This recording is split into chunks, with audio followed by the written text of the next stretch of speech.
Welcome back students.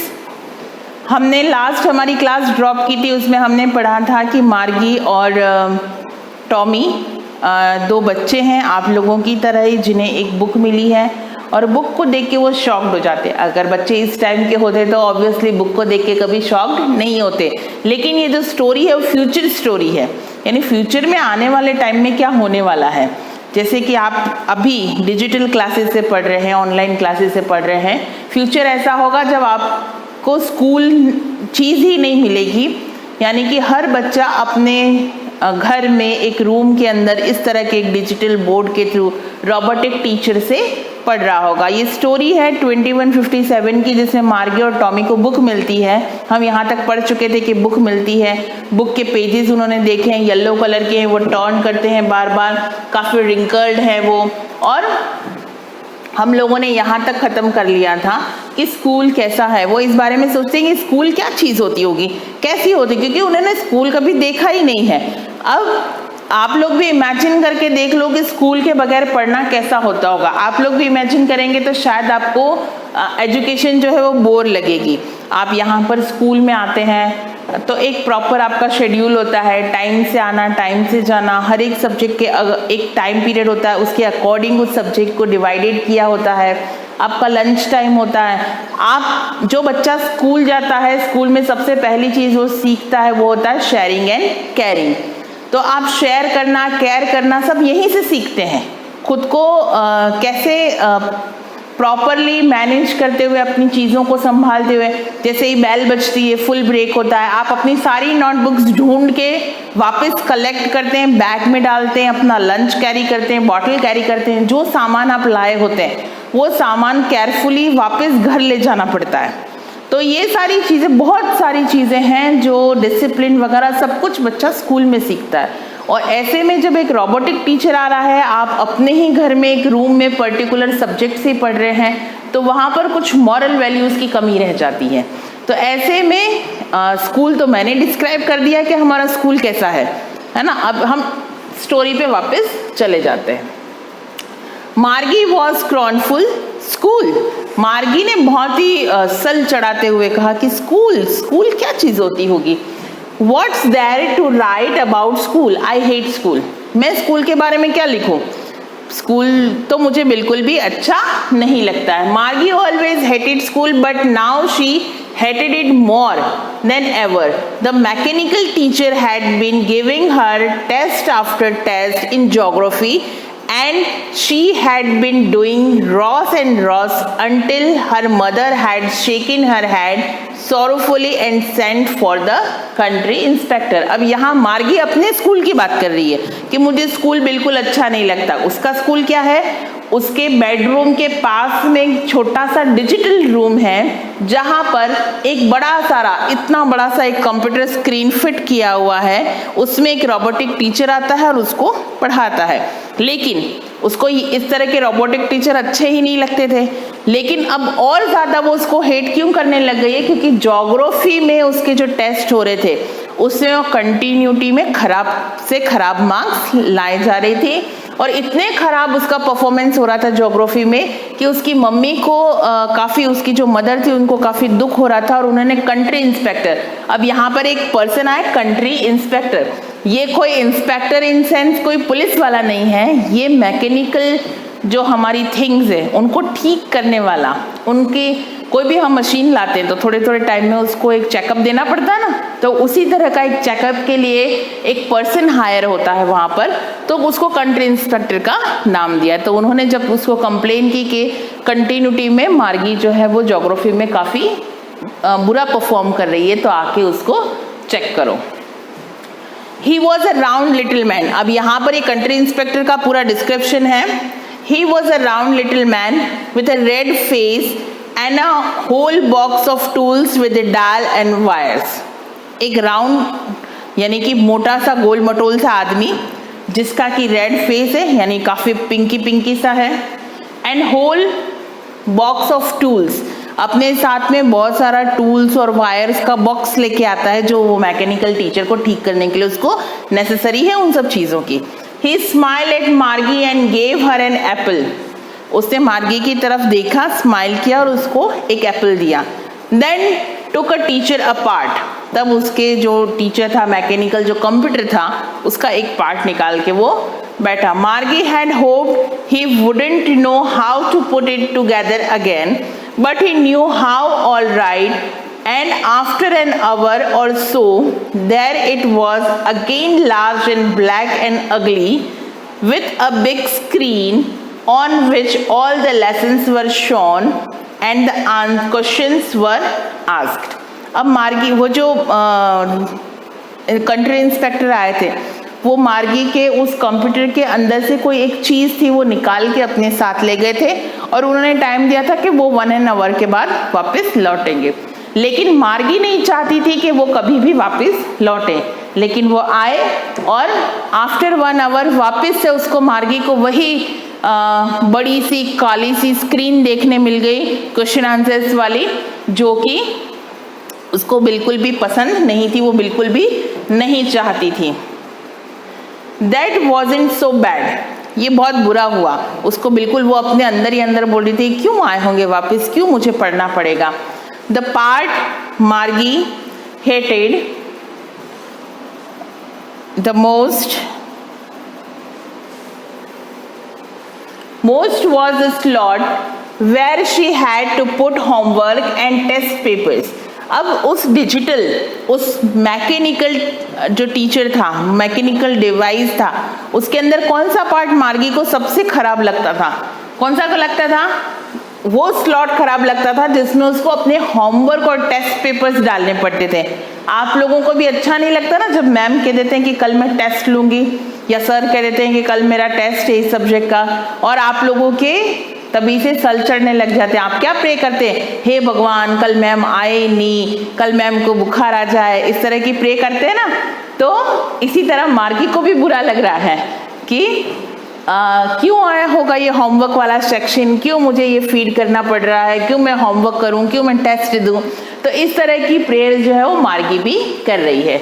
She always had to write them out in a punch card they made her learn when she was 6 years old, and the mechanical teacher calculate the marks in on time.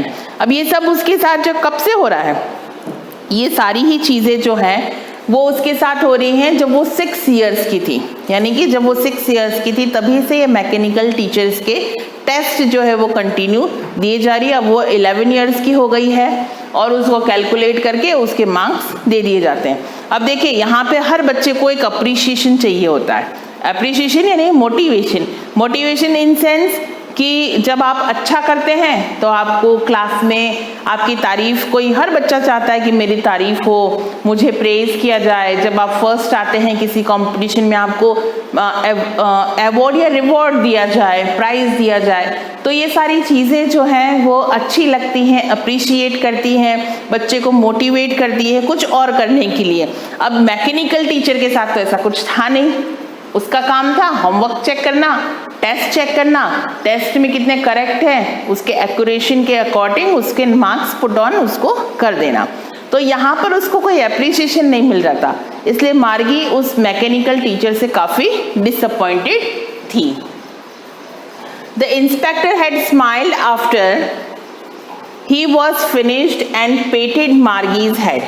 जब वो पूरी सारी वापस जो चीज़ वो निकाल के ले गए थे वो उन्होंने वापस उनके कंप्यूटर में फिट कर दी, तब उन्होंने मार्गी के हेड को पैटेड यानी थपथपाना, थपथपाया।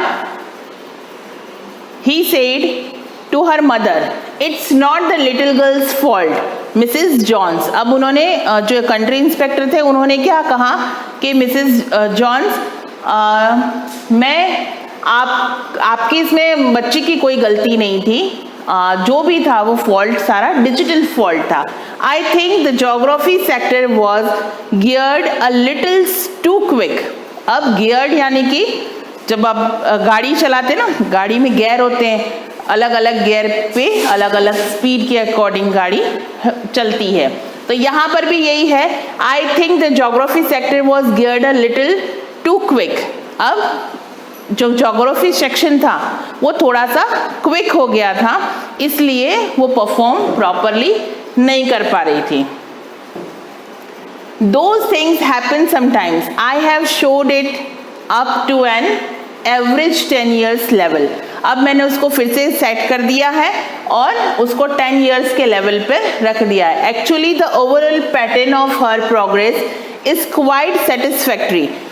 ओवरऑल अगर देखा जाए तो उसके एज के अकॉर्डिंग जो उसने परफॉर्मेंस किया है वो काफ़ी सेटिस्फैक्ट्री है, लेकिन उस टाइम उसके मार्क्स अच्छे नहीं शो हो रहे थे। वो इसलिए क्योंकि वो उसकी एज से ज़्यादा का मैटर वो पढ़ रही थी। And he पेटेड Margie's head again, और उसने फिर से मार्गी के हेड को पेटेड किया, यानी थपथपाया। अब हम इसको यहीं पे ड्रॉप कर रहे हैं, थोड़ा सा बाकी है हमारा, वो हम नेक्स्ट वीडियो में कंटिन्यू करेंगे। Thank you.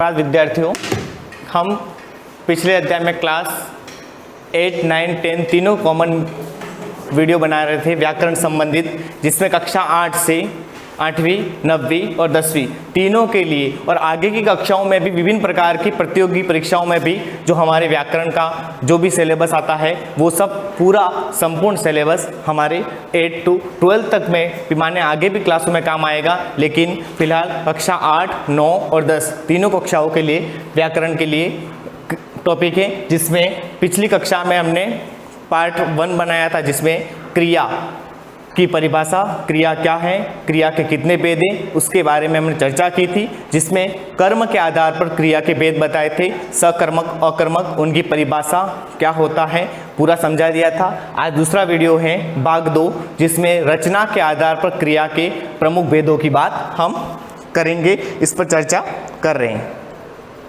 तो देखें कि क्रिया में पार्ट 2 है, रचना के आधार पर क्रिया के प्रमुख भेदों की बात करें तो हम रचना के आधार पर मूल क्रिया, यौगिक क्रिया, संयुक्त क्रिया, प्रेरणार्थक क्रिया, पूर्वकालिक क्रिया और नाम धातु क्रिया, कुल 6 प्रकार की क्रियाओं को हमने यहाँ बताया। और भी आती है, नाम धातु के बाद ही बहुत सी क्रियाएं 1-2 और हैं, लेकिन अपने सिलेबस के अकॉर्डिंग देखा जाए 8, 9, 10 तक की तो इनमें मुख्यतः 6 क्रियाएं हैं, जिनके बारे में आज हम चर्चा करेंगे रचना के आधार पर। तो रचना के आधार पर पहली क्रिया है जिसे मूल क्रिया कहते हैं। तो मूल क्रिया किसे कहते हैं? जिस क्रिया के साथ कोई प्रत्यय, उपसर्ग आदि प्रयुक्त नहीं होती, अर्थात वह क्रिया जिसमें उपसर्ग और प्रत्ययों का प्रयोग नहीं किया जाता, अर्थात मूल क्रिया होती है। जैसे संस्कृत में धातु कहते हैं, जैसे चल धातु, पट धातु, पट धातु, इस प्रकार जो भी हैं, तो यहाँ पर चल, खा, पी ये मूल धातु है, इनमें किसी प्रकार के प्रत्यय का प्रयोग नहीं किया गया है। जैसे राधा हमारे कर्ता हैं और चल, चल मूल धातु राधा चल, मोहन सेब खा, मोहन कर्ता है, सेब कर्म है और खा हमारी क्रिया है।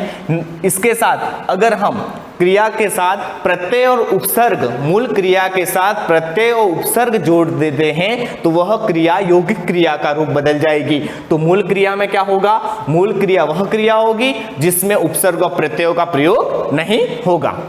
नेक्स्ट चलते हैं यौगिक क्रिया। यौगिक क्रिया उसे कहते हैं जिस क्रिया के साथ कोई प्रत्यय, उपसर्ग आदि जुड़ जाता है। तो क्रिया में उपसर्ग और प्रत्यय से रहित होगी तो कौन सी? मूल क्रिया में जाएगी, और उपसर्ग और प्रत्यय सहित होगी तो यौगिक क्रिया बन जाएगी। जैसे चलता, खाता, पीता, यहाँ हमने देखा था कि चल, चल के साथ ता प्रत्यय लगा, चलता।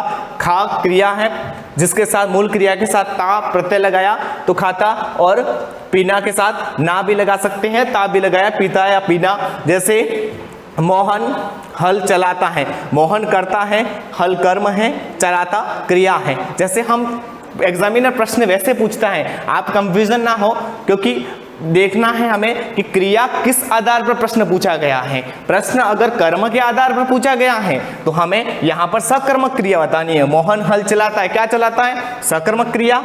हल चलाता है। लेकिन अगर हमें क्रिया में ऑप्शंस दिया हो या यौगिक क्रिया, मूल क्रिया, संयुक्त क्रिया या रचना के आधार पर क्रिया के बारे में पूछ लिया जाए तो हमें यही बताना है कि यौगिक क्रिया होगी, क्योंकि मोहन हल चलाता है। यहाँ चल धातु के साथ या मूल क्रिया के साथ ता हमारा प्रत्यय लगा है। राधा दूध पीती है, इस प्रकार पीना जो पी क्रिया है इसके साथ ती शब्द या ता शब्द ना प्रत्यय लगता है तो वहां पर यौगिक क्रिया होगी। ठीक है, नेक्स्ट आगे है संयुक्त क्रिया। संयुक्त क्रियाओं में क्या होता है कि एक क्रिया तो होगी ही होगी, लेकिन एक क्रिया के साथ एक से अधिक अर्थात दो क्रिया भी हो सकती है, दो से अधिक क्रिया भी हो सकते हैं। जब या दो से अधिक भिन्न अर्थ रखने वाली क्रियाओं का मेल हो तो उसे संयुक्त क्रिया कहते हैं। तो संयुक्त क्रिया में दो या दो से अधिक क्रिया होगी, जिसमें एक तो मुख्य क्रिया होगी और उसकी एक सहायक क्रिया होगी और दोनों का संयोग होगा। अगर दोनों का संयोग नहीं होगा तो वह संयुक्त क्रिया नहीं होगी, एक क्रिया होगी। तो या तो एक कर्मक क्रिया, सकर्मक में हमने माना एक कर्मक, द्विकर्मक दो कर्म हो कर्म के आधार पर, और संयुक्त क्रिया वहां होगी जहां, क्योंकि पहले वाले वाक्य में हमने देखा यौगिक क्रिया में मोहन हल चलाता है या चलाता एक ही क्रिया है चलाना, लेकिन यहाँ संयुक्त क्रिया में अपन देखते हैं तो अतिथि आने पर स्वागत करो। अब अतिथि आने पर, आना क्रिया है हमारी, मूल क्रिया है, क्योंकि अतिथि आए इसके बाद ही स्वागत होगा। ऐसा नहीं है कि अतिथि आने से पहले हम स्वागत कर ले, क्योंकि आना क्रिया मूल है तो यहाँ मुख्य क्रिया आने और सहायक क्रिया क्या होगी, स्वागत करना। तो इसी प्रकार नेक्स्ट आगे बात करें तो प्रेरणार्थक क्रिया, जब कर्ता स्वयं किसी कार्य को न करती, कर्ता जब स्वयं कोई कार्य नहीं करता और किसी अन्य से काम करवाता है, जब कर्ता खुद नहीं करके किसी अन्य से कार्य करवाए तो वहां पर प्रेरणार्थक क्रिया या तो उसको प्रेरित करता है या उसको करवाने की प्रेरणा देता है, उसे प्रेरणार्थक क्रिया कहते हैं। जैसे सरपंच ने गांव में तालाब बनवाया, यहां हम बात करें सरपंच ने तालाब बनवाया, ऐसा नहीं है सरपंच ने तालाब बनवाया, सरपंच ने गांव में तालाब बनवाया, इसका अर्थ यह है कि सरपंच ने तालाब नहीं बनाया।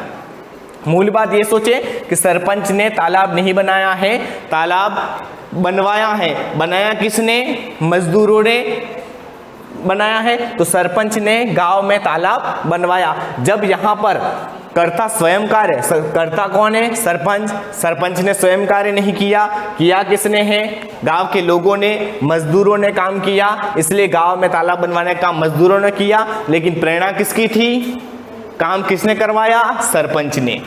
अगर यह सरपंच की जगह हम किसी और का नाम लिख ले तो भी सरपंच की जगह कलेक्टर कर दें, सचिव कर लें, जो भी नाम बदल दें तो यहाँ पर नाम कर्ता बदल जाएगा, लेकिन बाद में तो गांवों के सदस्य ही रहेंगे। इसी प्रकार दूसरा देखें, अध्यापक ने छात्रों को पाठ पढ़वाया। अब यहाँ पर हम देखें तो अध्यापक स्वयं ने पाठ नहीं पढ़ा है, पढ़वाने का काम किसने किया है, अध्यापक ने। अध्यापक ने पाठ पढ़वाया किससे, छात्रों से, स्वयं अध्यापक ने नहीं। जैसे उसी प्रकार हम देखें कि बिजली विभाग ने बिल भरवाया, जैसे बिजली विभाग ने स्वयं बिल नहीं भराया, बिल क्या किया, भरवाया, है ना।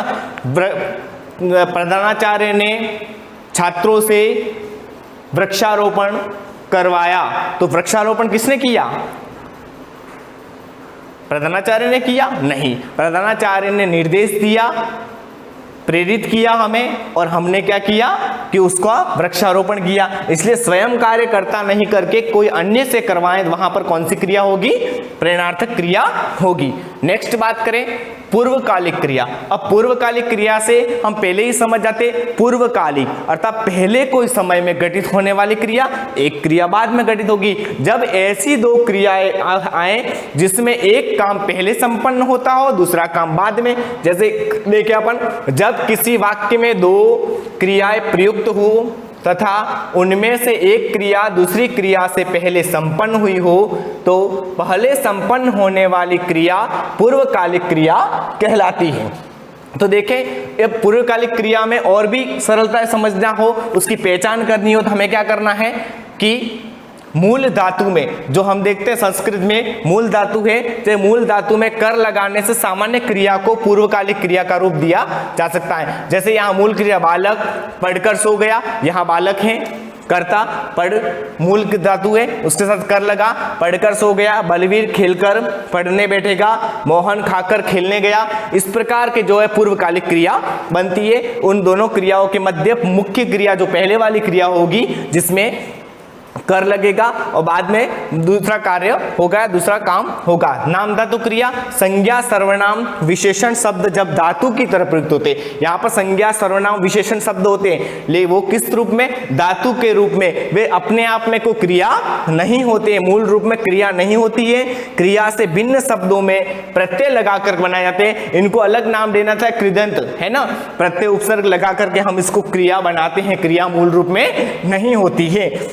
जैसे हाथ हमारी संज्ञा है, हाथ से हथिया नाम धातु शब्द बना और उससे हथियाना। जैसे मालिक ने मकान हथियाया, मालिक ने मकान हथियाता छीन लिया, मालिक ने हमसे क्या ले लिया? मकान हमारे से छीन लिया। उसी प्रकार आप अपना सर्वनाम शब्द है, अपना से अपनाना क्रिया बनी है। इस प्रकार हमारी 6 प्रकार की ये रचना के आधार पर बात करें तो मूल क्रिया, यौगिक क्रिया, संयुक्त क्रिया, प्रेरणार्थक क्रिया, पूर्वकालिक क्रिया, नाम धातु क्रिया, इन के बारे में अध्ययन है। इसके नेक्स्ट चलते हैं तो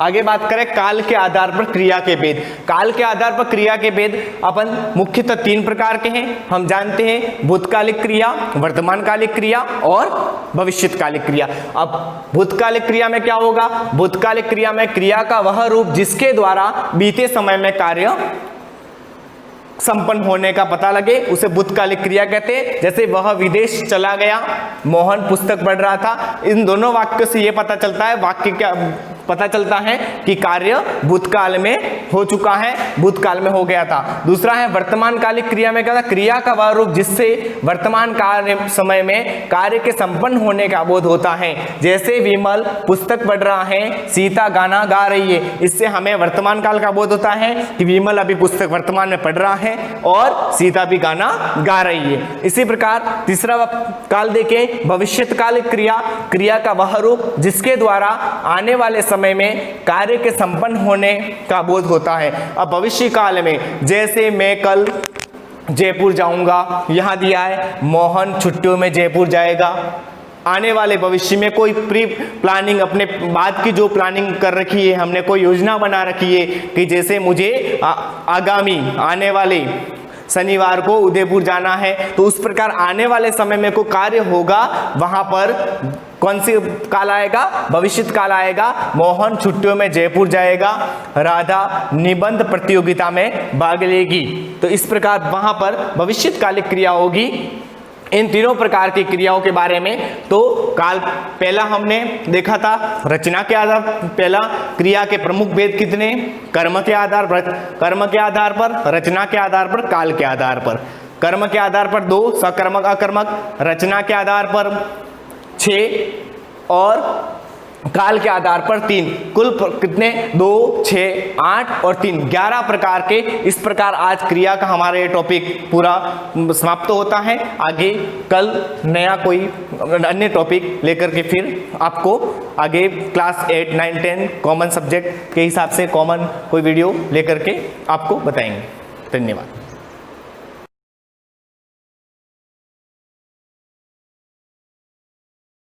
good morning students, welcome to the class. Last class में एग्जाम्पल नंबर 10 तक कर लिया था हमने। उसके बाद जो है अब लेते हैं क्वेश्चन नंबर 11, एग्जाम्पल नंबर 11। इस क्वेश्चन में क्या करना है? क्वेश्चन में कहा है if both a and b are rational number. क्या गिवन है? a and b are rational number। परिमेय संख्या है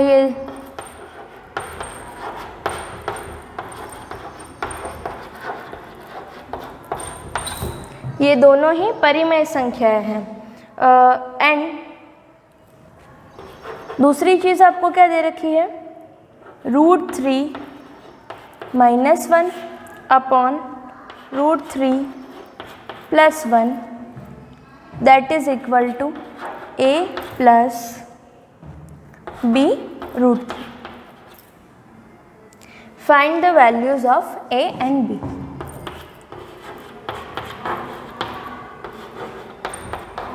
किसी भी क्वेश्चन को करने का यही तरीका रहता है. फर्स्टली नोट करो कि गिवन क्या चीज़ है, फिर उसके बाद में आपको फाइंड क्या करना है. तो गिवन है आपको कि ए और बी कोई रैशनल नंबर है, like 1 2 3 4 5 6 anything, any rational number जिसको p बाई क्यू में आप लिख पा रहे हो. और उसके बाद में एक और कंडीशन ये गिवन है. अगर तो ऐसा है तो बताओ कि a और b क्या होने चाहिए. तो यहाँ पर इस चीज़ को जब हम ऑब्जर्व करते हैं तो √3 - 1 √3 + 1 that is equal to a + b √3. यहाँ से a और b का वैल्यू लेके आने कि यहाँ पर कोई रैशनल नंबर हो और यहाँ पर भी कोई रैशनल नंबर हो. लेकिन जब इसको हम देखते हैं तो न्यूमरेटर और डिनोमिनेटर, अंश और हर, दोनों ही इर्रेशनल नंबर्स है, दोनों ही अपरिमेय संख्याएं हैं, ये भी और ये भी. क्यों? क्योंकि हमारा √3 जो है वो एक प्राइम नंबर का अंडर रूट है, नॉट अ परफेक्ट स्क्वायर का अंडर रूट है. तो that is an rational number. उसके एडिशन या सब्ट्रैक्शन में कोई भी नंबर आएगा दैट इज योर अपरिमेय संख्या या फिर इर्रेशनल नंबर. ठीक है. अब इसका यूज़ करके हमको a और b का वैल्यू फाइंड करना है. तो हम क्या करेंगे, फर्स्टली कंडीशन ले ली हमने कि क्या गिवन था, √3 - 1 upon √3 + 1 that is equal to a + b √3. तो ये तो क्लियर है. यहाँ पर कोई ना कोई रैशनल नंबर, तो सबसे पहले इसको रैशनल बनाना पड़ेगा. तो रैशनल किसको बनाएंगे, अभी तक जो हमने रैशनलाइजेशन किया था वो किसका किया था, डिनोमिनेटर का. तो यहाँ पर भी यही काम करेंगे, डिनोमिनेटर का रैशनलाइजेशन करेंगे. क्यों? हम कोशिश करेंगे कि जो इक्वल में ये चीज़ दे रखी है a + b √3, उसी टाइप की चीज़ यहाँ पर भी हो. यहाँ पर भी कुछ ना कुछ ऐसा लिखा हो 7 + 5 √3 या फिर कोई भी नंबर 7/2 + 6/9 √3 कि इसी टाइप का कोई ना कोई नंबर यहाँ पर भी लिखा हो, जहाँ पर एक नंबर में √3 एग्जिस्ट करता हो, दूसरा वाला कोई भी रैशनल नंबर हो. तो हम क्या करेंगे, कोशिश करेंगे कि इसके जैसा इसको बना सके. अब इसके जैसा इसको बनाना है तो क्या करना पड़ेगा, पहला काम रैशनलाइज द डिनोमिनेटर. तो on doing by rationalisation of denominator,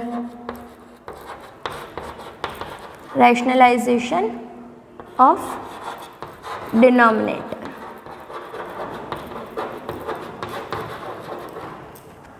हर के परिमेयकरण से.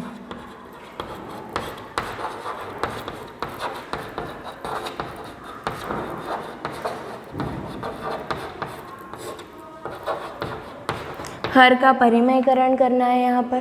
तो करते हैं, √3 - 1 अपॉन √3 + 1 मल्टीप्लाई विद, हरों का परिमेयकरण करना है तो मल्टीप्लाई विद. क्या तरीका था रैशनलाइजेशन का, जो भी डिनोमिनेटर में है वही चीज़ मल्टीप्लाई और डिवाइड दोनों ही होगी. तो मल्टीप्लाई करना है सेम नंबर को, बट ध्यान क्या रखना है कि इन दोनों के बीच का जो साइन है, उन दोनों नंबर्स के बीच का जो साइन है वो डिफरेंट लगाएंगे. जस्ट अपोजिट साइन आपको लगाना है. प्लस है तो माइनस, माइनस है तो प्लस. तो यहाँ पर √3 और 1 तो वैसा का वैसा ही रहेगा. मल्टीप्लाई और डिवाइड करना है, बीच का साइन जो रहेगा इस डिनोमिनेटर का अपोजिट लगाना है. यहाँ प्लस है तो यहाँ minus, that is equal to a + b √3. यहाँ तक क्लियर है. आफ्टर दिस √3 - 1 इंटू √3 - 1, फ्रैक्शंस को मल्टीप्लाई करने का यही तरीका है. Numerator into numerator, denominator into denominator. अंश का अंश से गुणा, हर का हर से गुणा. √3 - 1 इंटू √3 - 1 अपॉन में क्या चल रहा है, √3 + 1 into √3 - 1. That is equal to a + b √3 चल ही रहा है आगे से. इसमें कोई चेंज नहीं आया। इसको सॉल्व करेंगे √3 - 1 इंटू √3 - 1। तो पहला तरीका तो ये कि आप ईच टर्म के साथ मल्टीप्लाई करो देन सॉल्व करो। अदरवाइज यहाँ पर देखो √3 - 1 into √3 - 1, a - b into a - b, 6 into 6, 7 into 7 क्या होता है, 6 इंटू 6 इज 6 का स्क्वायर, 7 इंटू 7 इज 7 का स्क्वायर। तो √3 - 1 इंटू √3 - 1, √3 - 1 का whole square. Clear? √3 + 1 into √3। One more thing, इससे पहले कि आप इसको सॉल्व करो, यहाँ पर थोड़ा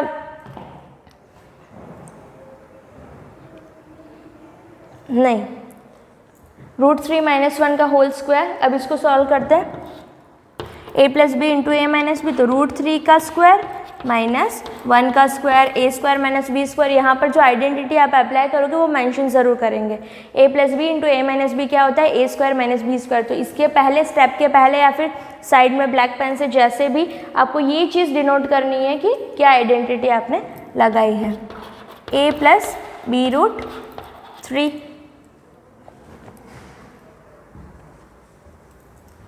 अब इसके बाद जो है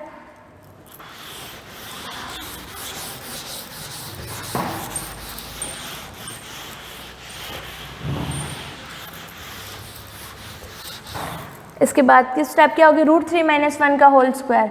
तो a - b का whole square, since a - b का होल स्क्वायर कैसे ओपन होता है, a square - 2ab plus b square, open it.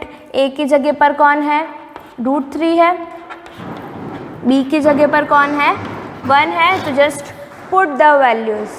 तो यहाँ पर क्या हो जाएगा, √3 का स्क्वायर -2 इंटू √3 इंटू 1 प्लस 1 का स्क्वायर अपॉन √3 का square is 3 minus 1 equal to में वो खैर चल रहा है 1a + b √3। नाउ सॉल्व करेंगे, √3 का square is 3 minus 2 √3 plus 1 upon 3 minus 1 क्या होता है 2, that is equal to a + b √3। जो सिमिलर चीज़ें दिख रही हैं उनको आपस में सॉल्व कर लेंगे। 3 + 1 क्या होता है 4 minus 2 √3 upon 2, that is equal to a + b √3। Clear?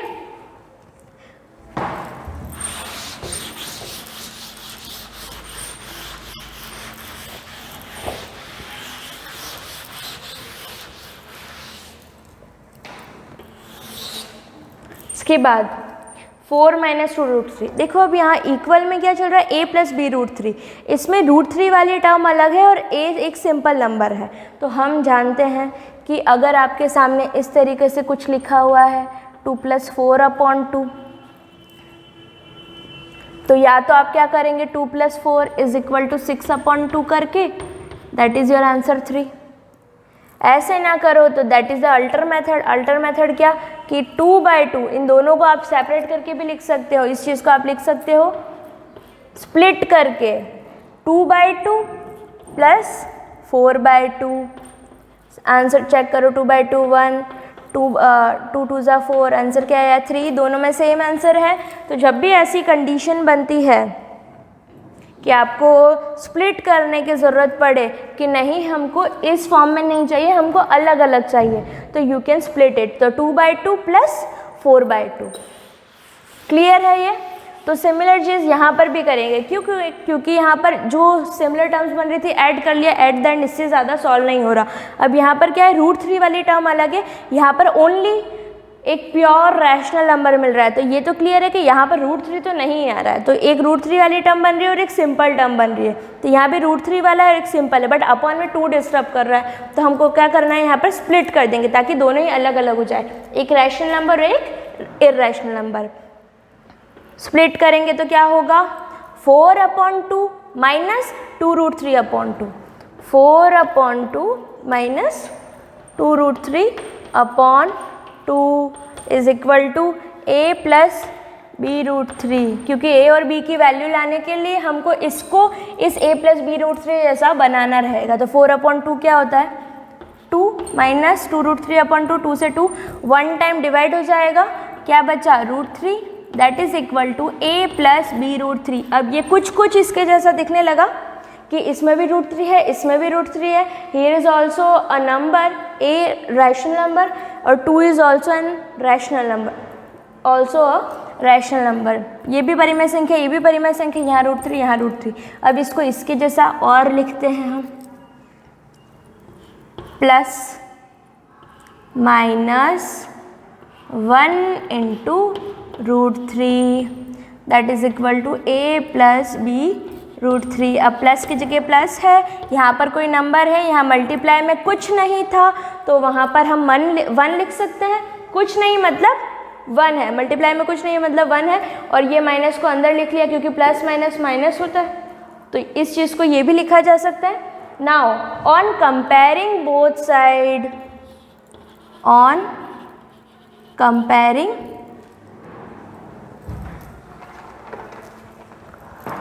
both sides,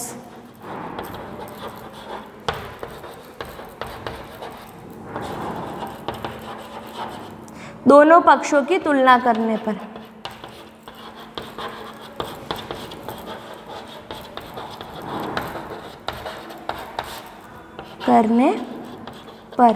दोनों पक्षों की तुलना करेंगे तो हमने देखा कि a की जगह पर कौन आ रहा है और b की जगह पर कौन आ रहा है।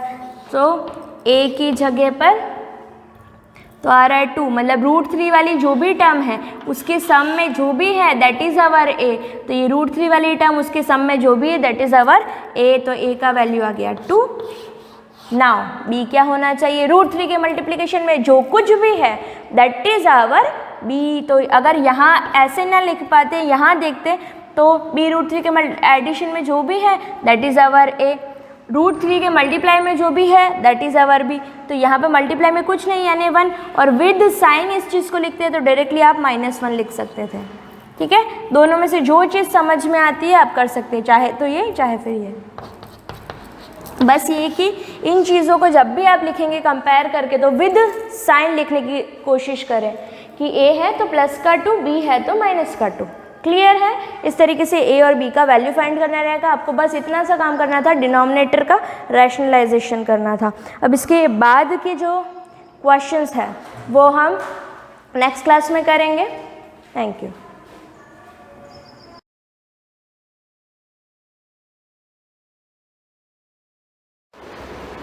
Good morning class.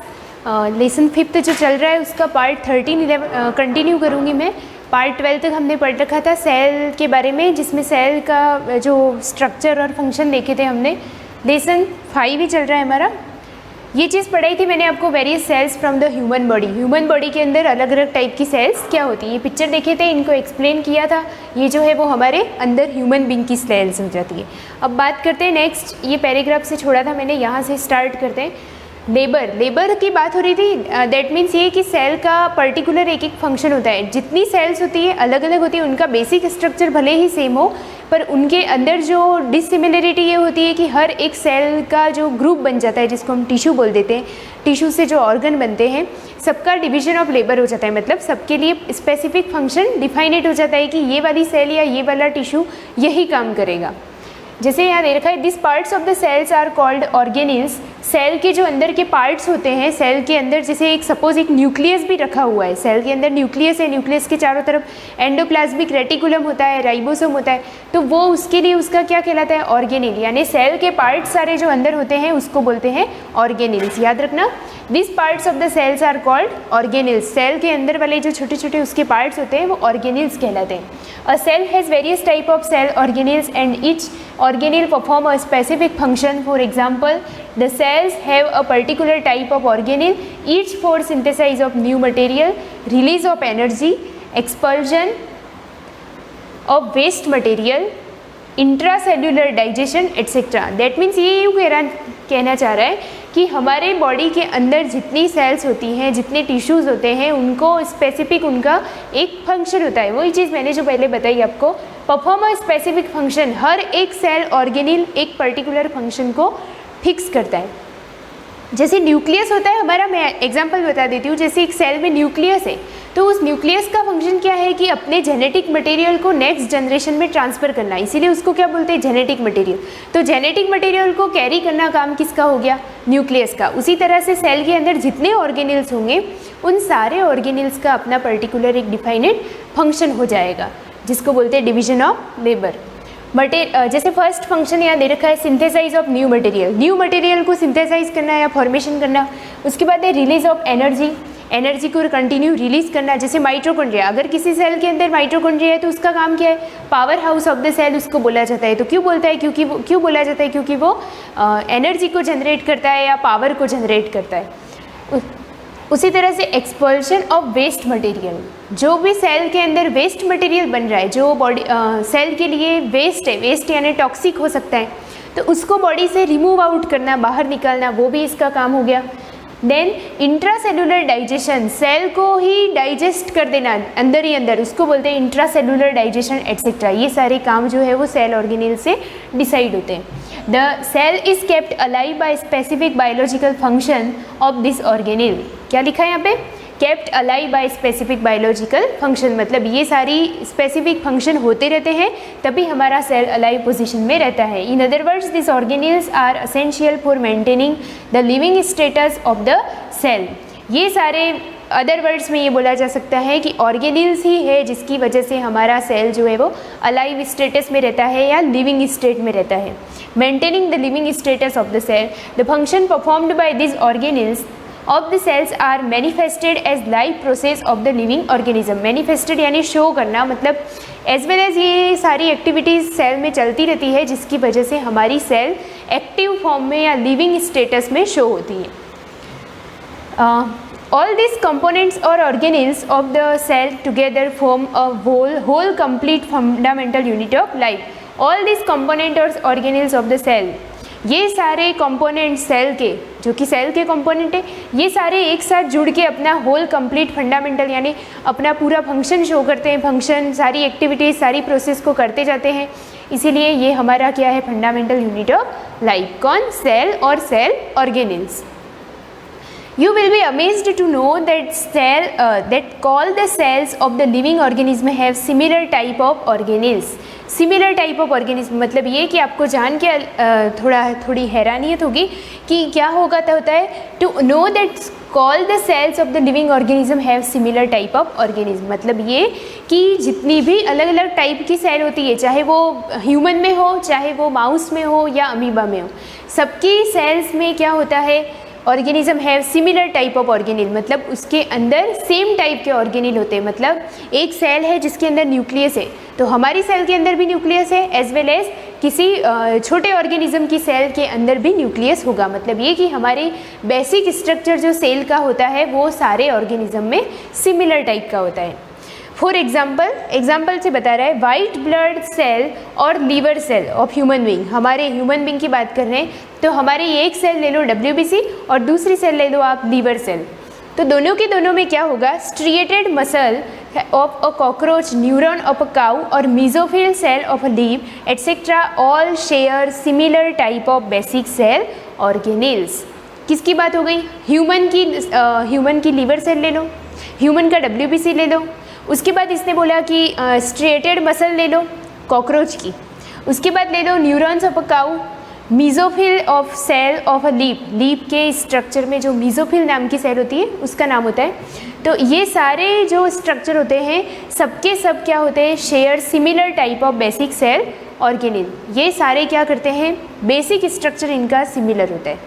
ठीक है, नेक्स्ट डू यू नो में देखते हैं, why do cells take cylindrical shape और डेवलप साइटोप्लाज्मिक एक्सटेंशन। यहाँ पे एक डू यू नो में क्वेश्चन अराइज हुआ है कि क्या आप जानते हैं why do cell take cylindrical shape और डेवलप साइटोप्लाज्मिक एक्सटेंशन, क्यों सेल का शेप सिलेंड्रिकल हो जाता है या फिर डेवलप साइटोप्लाज्मिक एक्सटेंशन, उसमें साइटोप्लाज्मिक एक्सटेंशन क्यों आता है। A large cell has a proportionately smaller surface and also higher volume surface ratio than a smaller cell. This feature of cell creates problem in exchange of material and information। मतलब ये बोल रहा है एक बड़ी सी सेल ले लो आप जिसका स्मॉलर सरफेस है एंड हायर वॉल्यूम है, बड़ी सी सेल जिसका स्मॉलर सरफेस हायर वॉल्यूम है, surface ratio than a smaller cell, this feature of cell create problem in exchange of material information. अगर ऐसी दो चीज़ों में डिफरेंस होता है तो दिक्कत ये आती है कि ऐसी सेल में एक्सचेंज ऑफ मटेरियल इजीली नहीं होता या फिर इंफॉर्मेशन भी एक्सचेंज इजीली नहीं होती या अच्छे से नहीं होती। A smaller cell is more efficient in exchange of material. सीधी सी बात है, अगर कोई सेल छोटी सी है, साइज़ में छोटी है वो, तो उसका एक्सचेंज ऑफ मटेरियल इजीली होगा, अच्छे से होगा। Actually to be perfectly efficient a cell must have its volume surface ratio within a limited range. Due to this reason the cell normally do not attain a very large size. क्या लिखा है यहाँ पे? वापस read करती हूँ मैं, आपको समझ में आ जाएगा। बहुत ही इजी लैंग्वेज है ये, आपको दो बार पढ़ने से चीज़ें जल्दी समझ में आती है। Actually to be perfectly efficient cell must have its volume. क्या लिखा है? Perfectly efficient cell must have its volume. इसका जो वॉल्यूम होता है वो मस्ट हैव परफेक्ट होना चाहिए। Surface ratio within a limited range, उसका सरफेस रेशो जो होता है वो लिमिटेड रेंज में हो। Due to this reason the cell normally do not attain a very large size, जिसकी वजह से वो लार्ज साइज अटेन नहीं कर पाएगी। Rather to overcome this problem they become cylindrical और डेवलप साइटोप्लाज्मिक एक्सटेंशन। यही रीज़न होता है, ईजीली ये सारा एक्सचेंज ऑफ मटेरियल होना चाहिए, एक्सचेंज ऑफ इंफॉर्मेशन होने के लिए यहाँ पर क्या कर लेती है सेल अपनी शेप में या तो सिलेंड्रिकल शेप बना देगी या फिर साथ साथ में डेवलपमेंट कर देगी किसका? साइटोप्लाज्मिक एक्सटेंशन का। साइटोप्लाज्म का मीनिंग होता है सेल के अंदर भरा हुआ लिक्विड, एक्सटेंशन का मतलब है उसके ऊपर उभार आ जाना या उसका अलग से फॉर्मेशन हो जाना या रूप ले लेना।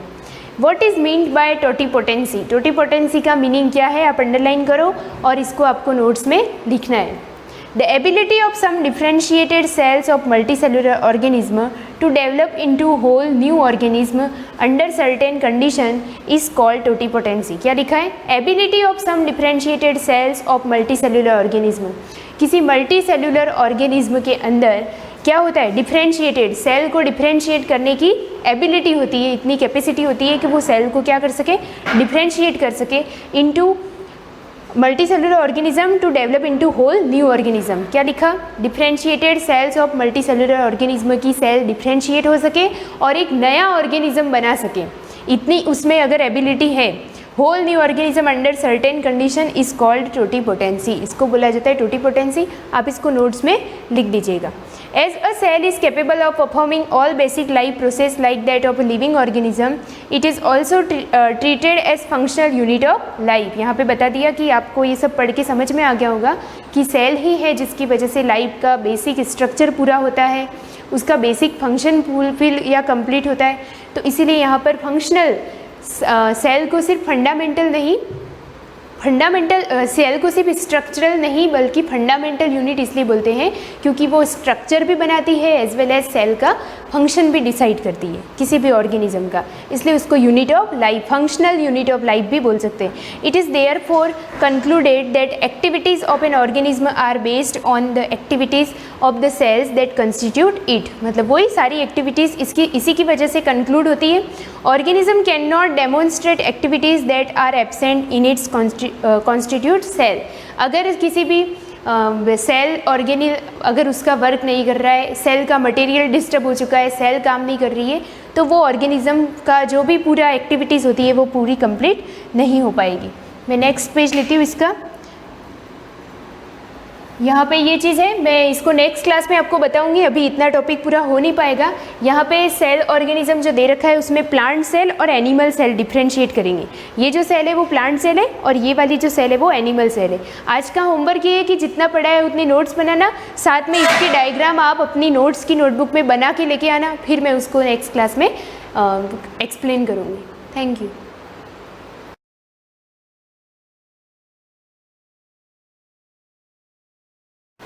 Good morning students. Social science में पॉलिटिकल साइंस का सेकंड चैप्टर कॉन्स्टिट्यूशनल डिज़ाइन पढ़ रहे थे।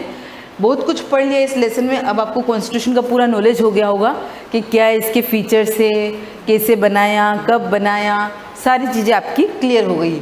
लास्ट पॉइंट बचता है इसमें, is our constitution a statement of value और समथिंग मोर। क्या दे रखा है हमारा कॉन्स्टिट्यूशन में जो लिखा हुआ है वो क्या खाली एक स्टेटमेंट है या उससे ज़्यादा कुछ और है? क्या हम उसको खाली एक स्टेटमेंट कह सकते हैं या उससे ज़्यादा कुछ और कह सकते हैं? तो क्या दे रखा है, a constitution is not merely statement of value and philosophy. क्या दे रखा है, हमारा संविधान खाली केवल, मैरली का मतलब केवल, एक स्टेटमेंट नहीं of values and philosophy. Philosophy का मतलब वही दर्शन के आधार पर दार्शनिक विचार कह सकते हैं, वैल्यूज वो नहीं है।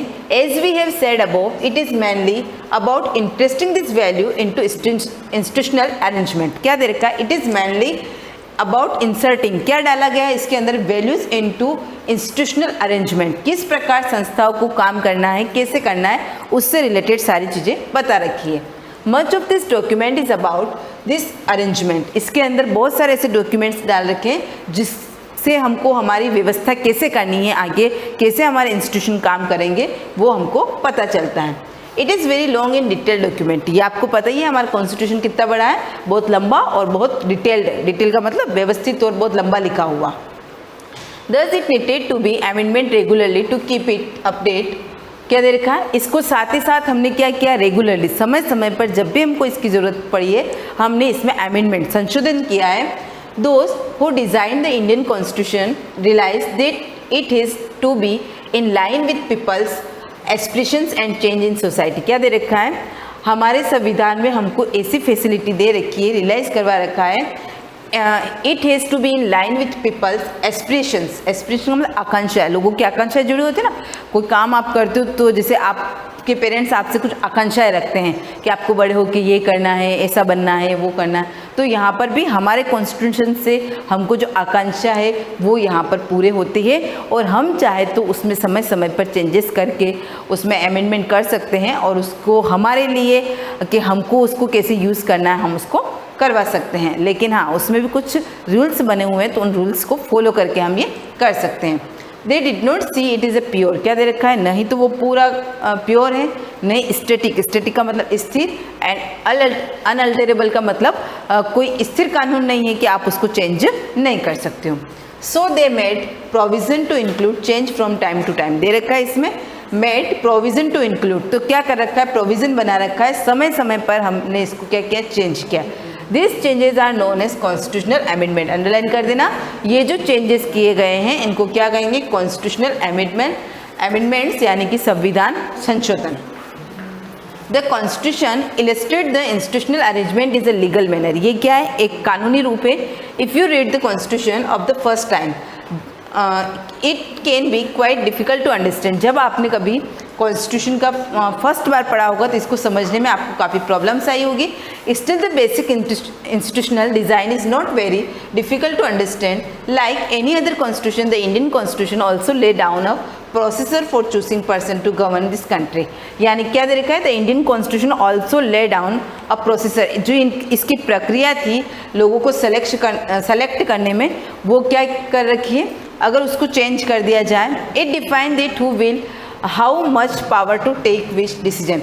तो जो पावर है चेंज करने का, कॉन्स्टिट्यूशन को चेंज करने का या फिर कह सकते हैं कोई कानून बनाने का है, तो उसको कौन चेंज करेगा, इसका पावर किसके पास आ जाएगा। It also puts limits on what the government can do by giving some rights to citizen that cannot be violated। इसके अंदर क्या दे रखा है, कुछ लिमिट्स दे रखी है, गवर्नमेंट कैसे काम करे कि उनको क्या राइट्स, तो हमारे नागरिकों को, सिटीजन को क्या दे रखे, कुछ राइट्स दे रखे हैं जिनका क्या हो, वायलेटेड कोई भी उनको पीड़ित नहीं कर सके। यहाँ पर अपना पूरा कॉन्स्टिट्यूशन का लेसन फिनिश हो जाता है। इसके क्वेश्चन आंसर्स बहुत इजी है, आप उसको देख के कर सकते हो। और मैंने जो जो पॉइंट्स अंडरलाइन करवाए हैं, नोट्स बनाने के लिए बोला है, उसमें से आपको ऑलमोस्ट सारे क्वेश्चन आंसर मिल जाएंगे। अगर नहीं मिलते हैं तो ग्लोसरी वर्ड देखना आप, ग्लोसरी वर्ड में आपको बहुत सारे आंसर्स मिल जाएंगे। नहीं उसके बाद में नहीं मिलते तो लेट्स रिकॉल दे रखा है, उसको भी पढ़ोगे तो आपको सारे क्वेश्चन आंसर आपके सोल्व हो जाएंगे। और जितने क्वेश्चन आंसर आप अटेम्प्ट कर सकते हो उसको आप नोटबुक में लिखते हैं। Thank you.